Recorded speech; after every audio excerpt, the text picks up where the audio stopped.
Former First Lady Nancy Reagan is resting in peace inches away from her former husband, President Ronald Reagan. A funeral service for the former First Lady was held today at the Ronald Reagan Presidential Library in Simi Valley, California.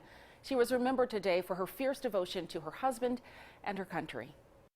I know that my Redeemer liveth. A solemn prayer for Nancy Reagan as her casket was carried outside the Ronald Reagan Presidential Library for her funeral. Then, her husband's favorite song was performed as a reminder of his influence.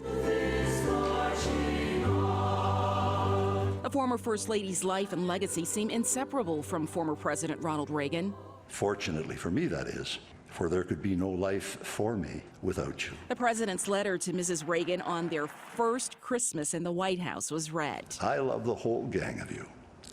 Mummy, First Lady, the sentimental you, the fun you. First Lady Michelle Obama also paid her last respects, as did former President George W. Bush and 3 former First Ladies.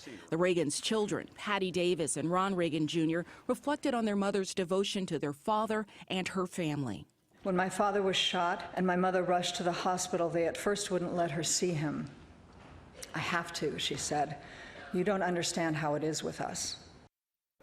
Relatives of every president dating back to John F. Kennedy attended the funeral, along with hundreds of other dignitaries, journalists, and celebrities. Mrs. Reagan was very involved in planning her memorial service, too. Officials there at the Reagan Library say she chose everything from the flowers and pallbearers to the program and the guest list. Stay with CBS 42 and the CBS Evening News for more from California on Nancy Reagan's funeral. That begins right after this newscast.